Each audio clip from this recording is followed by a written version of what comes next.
ओम शांति जरूर लिखें।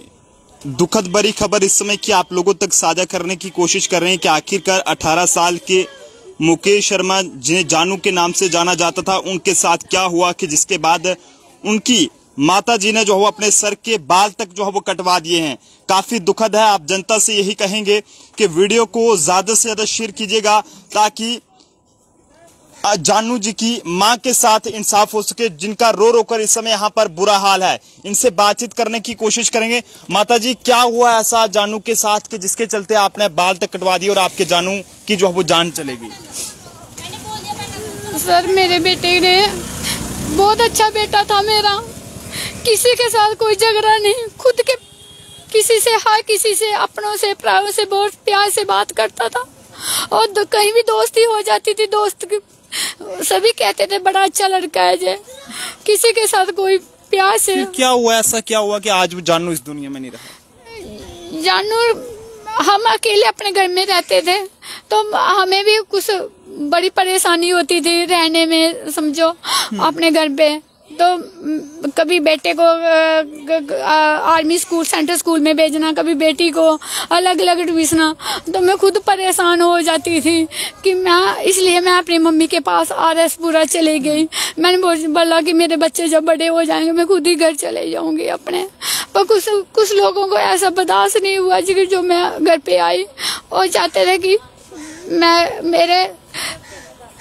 मेरे बेटा को 10th पास करके, अभी 11 करके अब 12th में लगा था और मैंने इसकी 13 जुलाई को मतलब एडमिशन कराई थी AP school, high secondary school RS-पुरा में। और बेटी की आर्मी स्कूल में एडमिशन हुई थी, अभी 5th में गई, उसने टेस्ट पास कर दिया और मैं उसको लेकर 15 जुलाई को मतलब चले गए। 17 को सोमवार को उसको स्कूल भेजना था मैंने। और 16 जुलाई को, 15 जुलाई को उसका नानू गया हरिद्वार, मतलब हरिद्वार, और मवावस थी उस दिन, मस्या थी, और उधर गया 15 को एतवार को उन लोगों ने स्नान करना था। एक उसकी नानी थी घर पे, एक उसकी मासी आई थी, उसके छोटे छोटे बच्चे थे। और इन लोगों ने हमारे आसपास पड़ोसियों को पता था कि इसके घर में कोई भी नहीं है और मामू दोनों बाहर हैं, उनकी पत्नियां भी बाहर हैं। इन दोस्तों के कहने से इसने गाड़ी निकाल ली। दोस्त की बहन निकल गई थी किसी ब्राह्मण लड़के के साथ और बड़ा हल्ला मचा हुआ था हमारे गांव में कि लड़की भाग गई किसी ब्राह्मण लड़के के साथ। वो लड़का तो नहीं पकड़ में आया, मेरा लड़के को इन राजपूतों ने मिलके, उसके दोस्तों ने खूब गाड़ी चलाई, खूब मतलब जिनको चलाना आती थी उन्होंने चलाई, जिनको नहीं आती थी उन्होंने नहीं, मतलब खूब तोड़ी। और जब गाड़ी टूट गई तो फिर एजेंसी में फोटोस कैमरे निकले हैं, फोटोस कापी निकालनी है, उसमें देखा गया है 5 से उसके दोस्त हैं जो गाड़ी ग्रीस कर एजेंसी में बाहर रहे हैं बलोरे गाड़ी के साथ। मतलब अब फिर एजेंसी वालों ने पैसे मांगे, कोई बोलता है 1.5 लाख मांगा, कोई बोलता है 55,000। मेरे बेटे के पास इतने पैसे नहीं थे, वो अपने आप में शर्मिंदगी महसूस करने लगा। दोस्तों ने मना कर दिया देने में और ना उसने पापा के साथ बात की, ना मम्मी के साथ की, ना अपने मामू के साथ की बात। बस उसको यही महसूस करने लगा कि मैं अब जाए कहाँ से पैसे लाऊं। और लास्ट 9:30 बजे डुम्मी अखनूर डुम्मी का लड़का है, दोस्त उसका अंशु, उसने बोला कि जानू का फोन आया था 9:30, बोलता गाड़ी खराब हो गई, मुझसे 55,000 मांग रहे। बोलता यार तू आ जा इधर, तेरे को देता हूँ पैसे। बोलता नहीं यार, एडजस्ट कर लूंगा कहीं से। फिर उसने जो लड़के के साथ गया था उसने उसको 11:30 बजे फोन किया, यार कुछ पैसों का बंदोबस्त करो, कहीं से भी करो। तो जिन दोस्तों से बोलते हैं हम कहाँ से करें, और उन्होंने भी मना कर दिया। और मेरे बेटा नानी का इंतजार करने लगा 12 बजे तक। नानी बोलती है मैं 12 बजे थे मतलब बाहर से अंदर चलेगी। और बस उसके बाद 12। गाड़ी किसकी थी वो? बोलेरो गाड़ी किसकी थी? बोलेरो उसके किसी मतलब फ्रेंड की थी, मतलब पड़ोसी का लड़का बोलता है कि हमने उसको एजेंसी से लाया और रोते रोते रोते वो घर आया। अच्छा, जानू घर आया था रोते? हाँ, रोते रोते आया था। जो बंश चिब है ना, उसने आपसे बात नहीं करी? उसको इस तरह की परेशानी थी, पैसों की कोई दिक्कत? बता रहे हैं कि ये रोते रोते घर में आया है और आगे से उसको बंश ने बिठाया बुलेट पे, अपने गेट तक सो रहा है। उसने किसी को रोते हुए घर पे नहीं बताया कि मेरी गाड़ी। आपको नहीं बताया आपके बेटे ने कि मेरे को परेशानी? मुझे फोन में कोई नहीं बताया गया। अगर मुझे बताया जाता तो मैं अपने बेटे के लिए, मतलब हम उसको यही, उसके मतलब लाइसेंस नहीं बनता था कंप्लीट, अभी 18 साल नहीं हुए थे, कागज पत्रों में उसके मतलब 17.5 साल हुए हैं अभी मैं इसलिए उसको ना बुलेट ले। कितने बेटे थे आपके? मेरा एक ही बेटा था भैया, मेरा एक ही बेटा था। वो दूर तो चिब्बू ने खा लिया।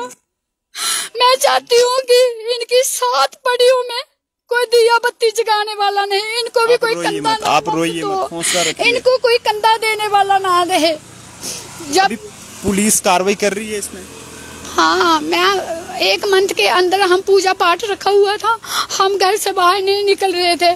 मेरे बेटे का कल ही मार्क्स हुआ है, इसलिए मैं घर से आज बाहर निकली हूँ। मैं चाहती हूँ पुलिस से, J&K पुलिस से और भगवान से कि मेरे बेटे को इंसाफ मिला जाए। माता जी, आपने बाल भी कटवा दिए। अगर उसको इंसाफ नहीं, मैं खुद भी अखनूर वाले दरिया में सलाऊंगी। नहीं, ऐसे मत बोलिए, ऐसे मत बोलिए। अगर आप ऐसा काम कर देंगे तो आपके बेटे को इंसाफ कौन दिलाएगा? ये गलत बात है ना। अगर आप ऐसा कर देंगे, ऐसा सोचेंगे, तो फिर आपके बेटे को, जानू को इंसाफ कौन दिलाएगा? एक 9 साल की मैं देख और कुछ बोल रहे हैं, मैं अपने बेटे के लिए कुछ ऐसा करूं। साल वाली नहीं माता जी, हिम्मत नहीं हारनी है। 4 साल वाली भी मैं उसकी मतलब भगवत कथा दिखाऊं उसकी शांति के लिए। ऐसा करने के लिए मेरे में हिम्मत नहीं है। पैसे तो हैं पर मेरे में चलने में हिम्मत नहीं है। और मैं दिजे फंस गई हूँ मन जीन में कि बेटी को देखूं, जहाँ बेटे के इंसाफ के लिए लड़ूं, जहाँ इस दुनिया के साथ जंग करूं। मुझे खुद नहीं पता। मुझे माता जी, हिम्मत रखो, सब ठीक हो जाएगा। माता रानी पर भरोसा रखो। मैं बाबे वाली माता को इतना मानती थी कि अनमैरिड में 15 दिन में माथा टेकने जाती थी, फिर 1 मंथ, फिर 6 मंथ, फिर साल में, फिर जैसे जैसे मेरे बच्चे छोटे हुए ऐसे ऐसे माता जी मुझे बुलाती रही। और मैं ये सोचती थी कि मेरा बेटा अच्छा लड़का था। मुझे यही बोलता था 4 साल वाली मैं ये बढ़ती नहीं देखूंगा, अग्निवीर नहीं देखूंगा। मैं जहाँ कनेडा जाऊंगा, जहाँ अमेरिका जाऊंगा, जहाँ इंग्लैंड जाऊंगा, यही उसके सपने थे। जहाँ मैं कमांडो में जाना चाहूंगा, आर्मी में। मेरे बेटे के बड़े सपने ऊंचे था। कभी भी उसने मुझे ये नहीं बोला था कि मैं दरिया में छलांग लगाऊं, जहाँ मैं कभी मैं खुदकुशी कर लूं। कभी ऐसी कोई बात ही नहीं हुई घर पे। कभी उसने मुझे, मैं खुद कहती थी कि मेरी किस्मत अच्छी नहीं है कि मैं मर जाती हूँ। मैं ये बोलती थी। कभी मेरे बच्चों ने, कभी मैंने किसी भी जो बंश था ना, वो तो मेरे बच्चे के ना कपड़े तक। पुलिस से अपील रहेगी। आरएसपुरा पुलिस ने हालांकि इस हवाले से मामला दर्ज भी कर लिया है और तहकीकात इस पूरे मामले की निष्पक्ष तरीके से की जा रही है। लेकिन मां का रो रो कर बुरा हाल है। और आप देख सकते हैं, इस मां ने अपने बेटे की, 18 साल के बेटे की जान जाने के बाद अपने बाल तक जो है वो सर के कटवा दिए हैं। काफी दुखद है। लेकिन आप जनता से हम ये कहेंगे कि वीडियो को इतना शेयर करें ताकि इस मां को जो है वो इंसाफ मिल सके, जिसका बेटा, इकलौता बेटा मुकेश था और उसको निकनेम जानू से जो है वो जाना जाता था। हर कोई उसे जानू जानू करके पुकारता था। लेकिन आज बड़े ही दुख के साथ ये खबर आप लोगों तक साझा करना पड़ रही है कि दोस्तों के साथ, इनका ये कहना है कि दोस्तों के साथ वो अपने घर से निकला था, लेकिन आगे जाके गाड़ी का एक्सीडेंट हो जाता है, बोलेरो कार का। और उसके बाद जब गाड़ी को कहीं एजेंसी में ठीक कराने के लिए लगाया जाता है, वहां पर पैसे काफी मांगे जाते हैं, जिसके पैसे दोस्तों ने मदद नहीं करी जब, तो उसने जो वो खुद को सुसाइड कर दिया। काफी दुखद है। हालांकि फिलहाल कुछ भी कहना ठीक नहीं रहेगा, लेकिन जो बातें इन्होंने कही है वो हमने आप लोगों तक रखी है। पुलिस से अपील है कि मामले की और निष्पक्ष तरीके से जांच की जाए और इस मां को इंसाफ दिलाया जाए और जो भी इसमें गलत है उसके खिलाफ कानूनी कार्रवाई जो है वो अमल में लाई जाए। आप जनता अपने सुझाव जो है वो कमेंट बॉक्स में जरूर साझा कीजिएगा और जानू की आत्मा की शांति के लिए जरूर दुआ करें और ओम शांति जरूर लिखें। देखते रहे जम्मू परिवर्तन। मुझे और मेरे साथी को दीजिए इजाजत। जय हिंद, जय भारत।